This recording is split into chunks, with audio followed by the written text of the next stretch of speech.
Bay, the swan happily preens her feathers at the Wild Bird Fund on the Upper West Side, but it was a long journey to get here. She was by herself. There were a lot of birds in the water, and it just looked a little strange. Ariel Cordova-Rojas, a wildlife rehabilitator who used to work at the Wild Bird Fund, was birding at Jamaica Bay last week when she spotted the swan.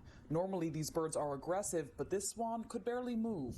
So at that point I realized this bird is obviously injured, so I knew where to take her. I just didn't know how to get to the Wild Bird Fund. Especially since Ariel had biked to the bay. So she took off her jacket. Then I scooped her up, and then I just carried her for about a mile. Heading toward the subway with a 17-pound bird. I had a swan in one arm and a bicycle in the other. That's when she met, believe it or not, a cat rescuer who asked if she needed help. She drove me to the train station. Her husband, Don, is an MTA worker. He got me onto the train, carried my bike onto the train. I carried the swan. Ariel covered the swan's head to keep her calm for the ride. No one on the train really seemed to care.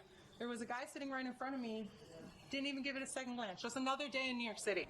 When she finally reached the Upper West Side, another animal care manager realized the Wild Bird Fund had actually been getting calls from concerned residents about this same swan. It's been coming up recently. There's an injured swan in Jamaica Bay. Turns out the swan has lead poisoning. When they're feeding, they'll put their head all the way in the bottom, and sometimes they'll pick up lead anchors. Bay, the swan, needs a couple weeks of recovery and rehabilitation here at the Wild Bird Fund, but then when she's healed, Ariel hopes to bring her back home to Jamaica Bay.